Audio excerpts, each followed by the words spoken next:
On today's episode of the Brewing Fiction Podcast, we are thrilled to welcome science fiction and fantasy writer Hannah Greer. We will be delving into the details of Hannah's writing journey and shedding light on her experiences along the way. We'll also discuss the advantages of writing short fiction, a format that is becoming more popular in today's literary landscape. Also, you'll hear of valuable resources where aspiring writers can submit their work to online publications, opening doors to new opportunities and potential audiences. So grab your favorite brew, sit back and relax. It's time for the Brewing Fiction Podcast.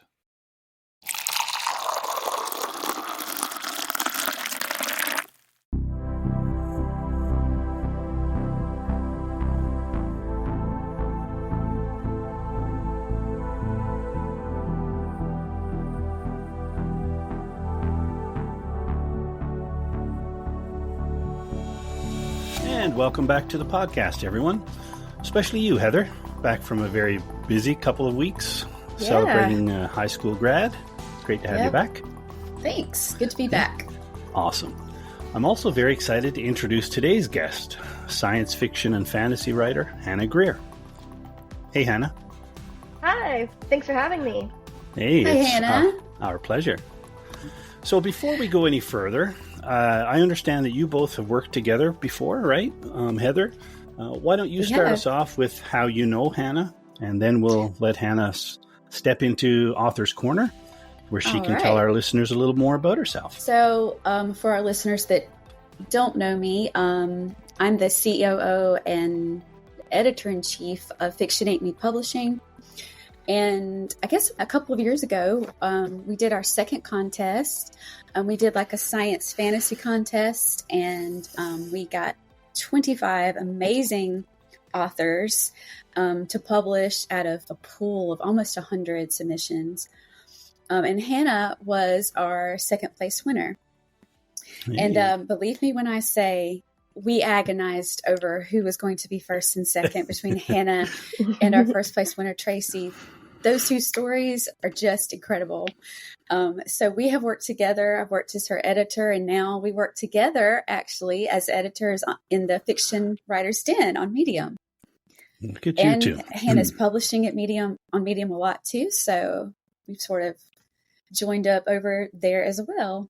So awesome. Very excited to have you, Hannah. Yes, thank you. That was so kind. This is our Author's Corner. So this is just a little spot here where you can tell us anything you would like to tell us about you. Okay, well, like y'all said, I write mostly sci-fi and fantasy. I have several short story publications in magazines and anthologies.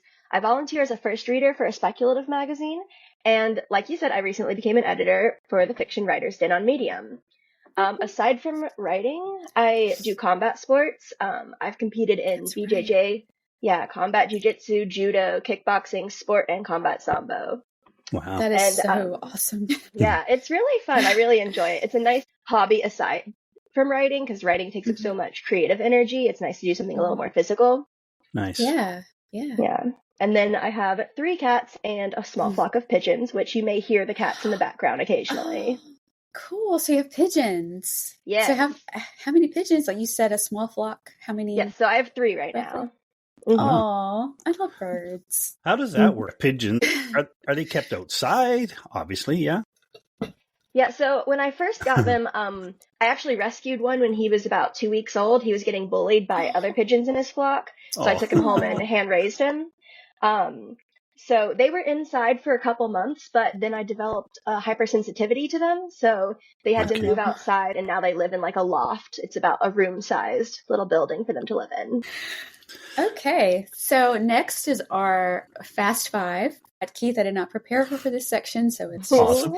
I've got my list, but it'll be off the cuff for her. So it's fun. All right. Yeah, this is just a little bit of fun. These are fun, and these are these are all like writing related, basically. So, so the first one is hero or anti-hero?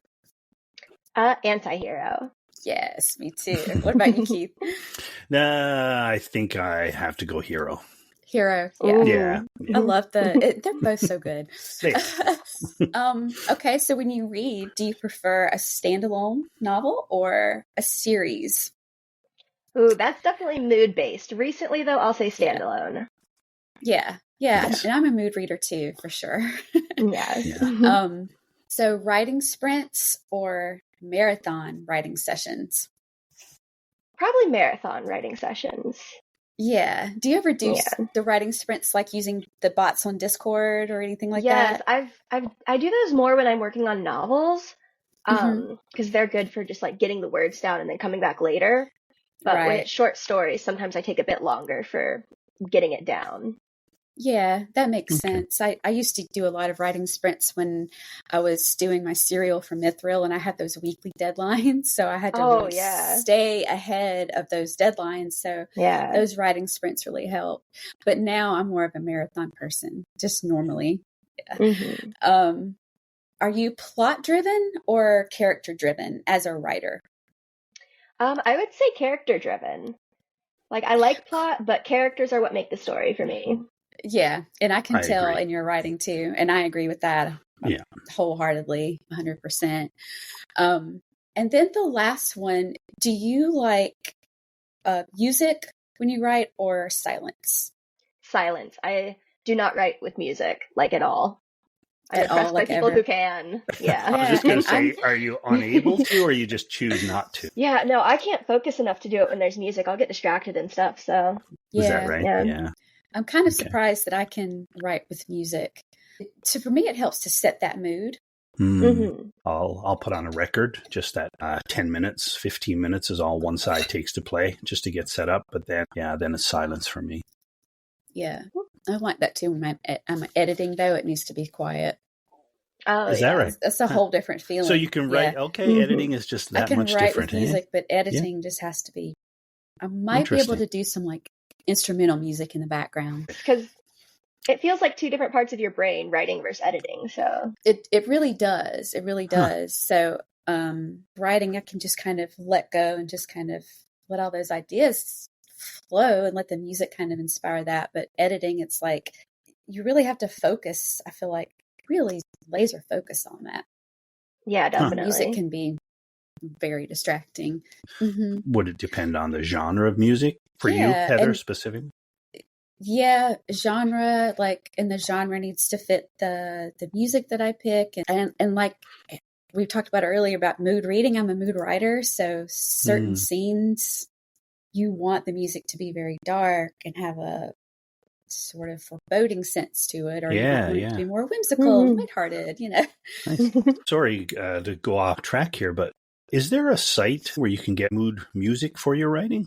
Does anybody know that? I think on Spotify, a lot of people make their own sort of playlist for different Okay, things, yeah, I guess, like, right? Search it. Yeah. like sci-fi landscapes or, whatever you want, more of an urban fantasy kind of vibe, That's a I good do know idea. people that do that on Spotify, and maybe YouTube might have some collections like that.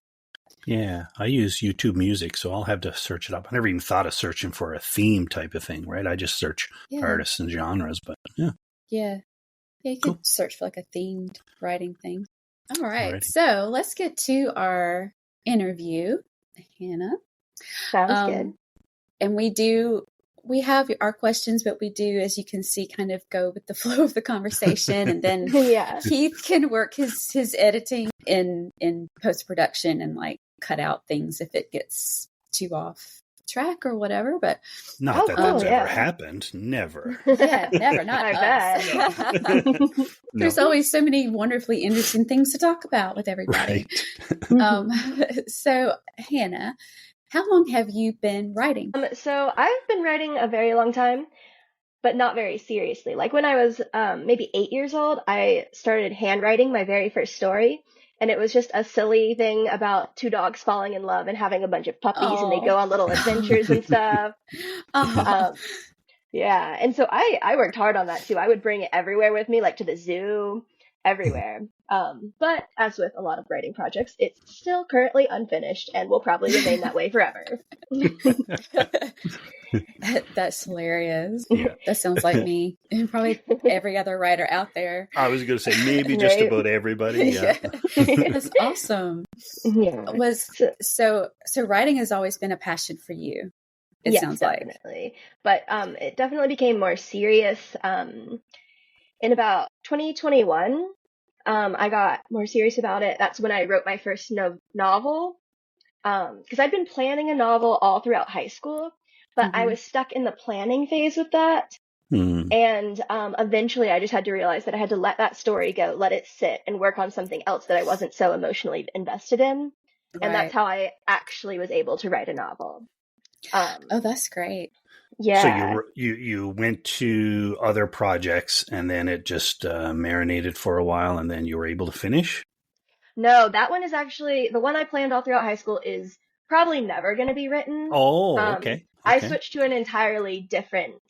I think the one in high school was like a dystopian, which we know that's not really in anymore anyway. And then in college, I ended up writing. I've written two fantasy novels throughout college. Yeah, they're at various states of finished, unfinished, but the first draft got done.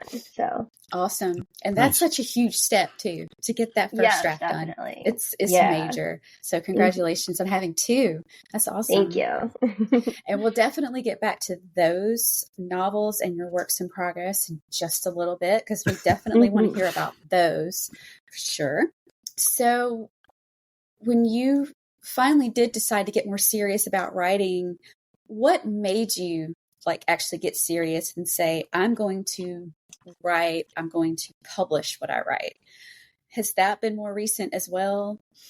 Yes, getting into publishing was only in the past, I think, like 2 years or so. I first started submitting short stories in 2022, I believe, end of Uh-huh. 2022. So 2023 was the year that I was really serious about it. And I sent out a lot of submissions and had some luck with publications and stuff. Um, and it was actually a college writing class.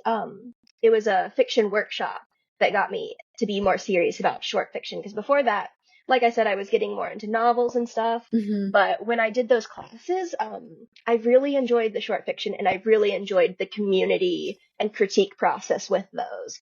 So I liked those Yes. stories, and so I got more researched more about like how would I go about getting these published and that kind of stuff. Right. And so 2023 is when you published with us at Fictionate. So that sounds like when everything really started to ramp up for you at that point. And you had something in Radon Journal right around that same time, right? I had something in the Dread Machine in May of 2023, and then the Radon one was actually earlier this year, January. Mm, So yeah, but my first okay, publication awesome. in like a magazine was also in 2023, and then the anthology with you guys. Right. So how do you think that writing short fiction has helped you improve as a writer? Because like you, I was always sort of, okay, my whole goal was to write and publish a novel. And I had never really ever thought of myself as a short story writer. I was a poet or I was going to be a novelist or both. And short fiction changed so many things for me. So, how has that helped you grow as a writer? I think it's helped like with the emotional side of writing because you can have success with short stories a lot sooner than having success with Yes. novels because they're Hmm. so long Yes. and so intensive. So it's um that gratification of having something out and published really Hmm. helps you feel like, huh, maybe I don't suck as an author. Wow, who knew? Yes. It um, is. It's that yeah. it's almost an instant gratification, even though sometimes you have to wait up to 3 months to ever hear back from some of the magazines. It's such a great feeling. And when you're accepted, it gives you this huge boost of confidence to say, this editor that I have, I don't know this person. They think my writing is good enough to be in their magazine. And it does help propel you to keep working on, your short fiction. Yes, definitely. So yeah, And I that's think a it really also great point.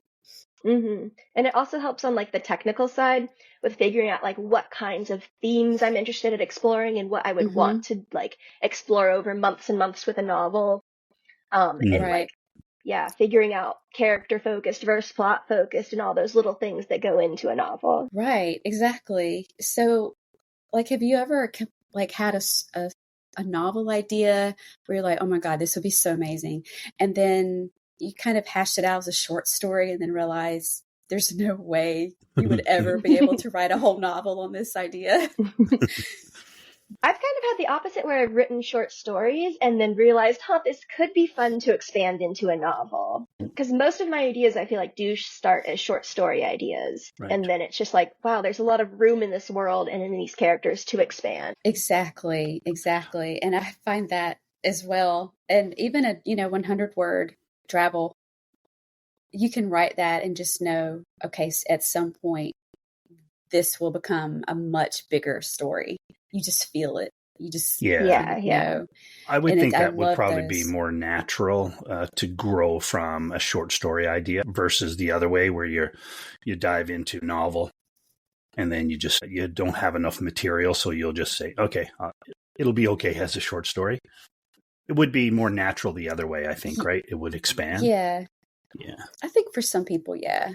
Yeah. But, for some people never really do write short fiction and they only write novels. Yeah. I think writing short fiction, I think we do have sort of a leg up when we do want to shift our focus into something longer. For sure. Like Hannah said, you can play around with so many different genres, feedback a lot faster. You can get published a lot faster. You can get paid pretty quickly if you publish on Medium. Right. So, a lot of pros to writing short fiction. Agreed. Yeah. So who are some of your biggest influences? Who are some of your favorite authors that have influenced your writing, Hannah? So for novels, I would say Laura Sebastian. So with novels, I do more YA fantasy. And she writes absolutely amazing YA fantasy. They're always super intricate. Awesome. They have the romance, the world building, the political structure is really interesting. So that's like something to aspire to. Yeah. And another, I also really loved Jasmine Sky's recent debut novel, Daughter of the Bone Forest. It's really unique and not something that would have been published like 10 years ago even. Yeah. And it helped me think like, okay, you need to stop worrying about whether publishing will accept this or that and just write the story and let that fall where it may. Yeah, that's great advice. And I've heard of Daughter of the Bone Forest, and I've heard wonderful things about it. And I love that advice.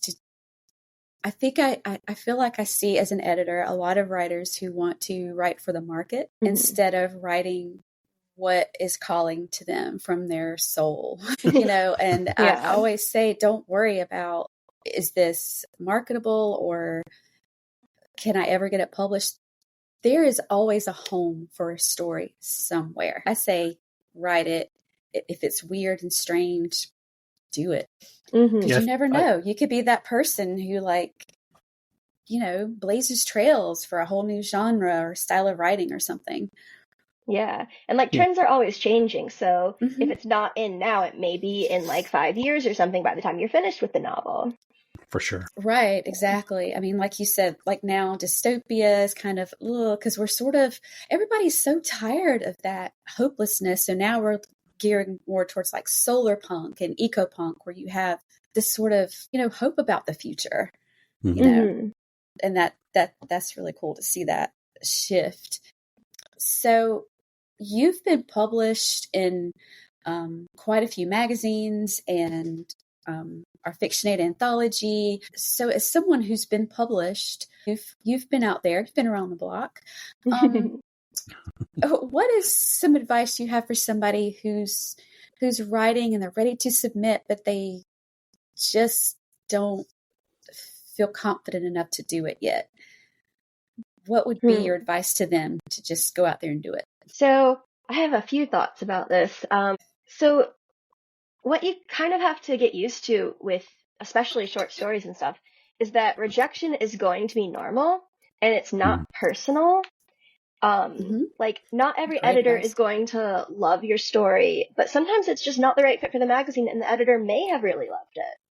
Exactly. And you have to get used to that idea that rejection is not a rejection of you or even signaling that the story is bad. It's just part of the industry and part of getting published. For example, last year I submitted 108 times and I was accepted 3 times. So the rest of those were all rejections. And then, but it does get better as you go on and you get used to the markets and you know what they want and you know how your stories fit into that. Because this year I've submitted so far 97 times and I've already had like double the acceptances. Right. So awesome. it does get better as you go on. It's just, you have to get started to be able to get better. Right. Yes, that's great. That's really great advice. And I love what you said about when an editor rejects your story, doesn't mean they're rejecting you. Yeah. And as somebody who has had to go through so many different submissions to pick out the best of the best to publish, you have a limited number you can publish. There are stories we have to pass on and you feel bad, but like you said, it has to fit your brand. It has to fit your publication or the theme of the contest or the anthology you're submitting to, whatever. So it doesn't mean that your writing is bad.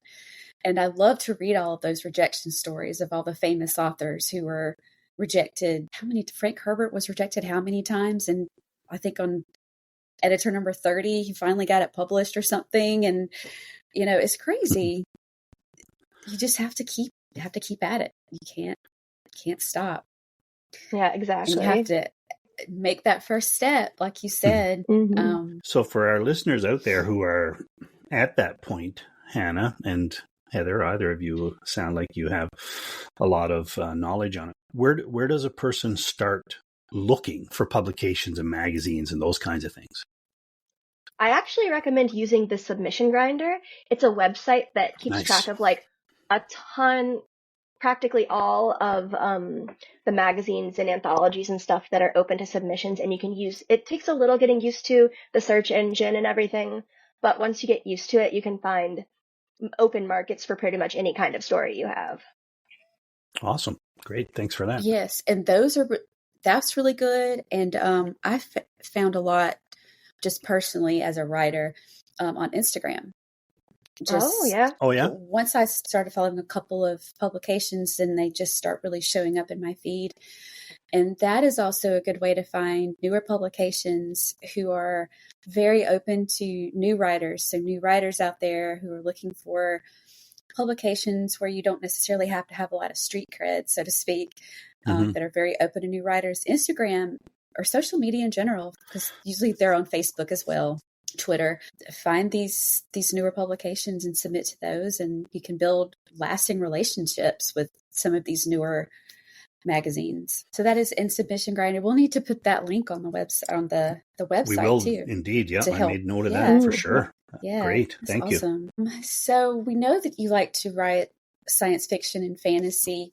Why do these genres specifically appeal to you? So with the novels, I enjoy the YA fiction because it's great for like just disconnecting and relaxing. And then for the short stories, I like sci-fi specifically because, well, there's a market for sci-fi and short fiction, which with novels, there's not as big of a market. And I love the themes that come to the surface in sci-fi because there's so many things you can explore that relate to our current world, but just a little different, I really enjoy the kind of things you can explore in science fiction that you can't really explore in other genres. Right. And like you said, it usually end up being, it doesn't read like fiction. It's almost like cautionary tales. Like how many things have come true that we've read in science fiction, and now it's like really happening. That is really interesting, and that disconnect from reality is always a really big plus. I think it is for most people that do tend to read genre fiction. It's get me as far away from reality as possible. Right? Yeah. I think that's what I love about fiction versus nonfiction. Let's just go somewhere. Yeah, go somewhere completely different. Yeah. Sometimes we just need a break. Yeah. For sure. Yeah, exactly. On the next episode of the Brewing Fiction podcast, Hannah will discuss the allure of science fiction and fantasy writing. We'll also talk about the significance of finding a supportive writing community to foster your growth as a writer, as well as the impact of drabbles in flash fiction.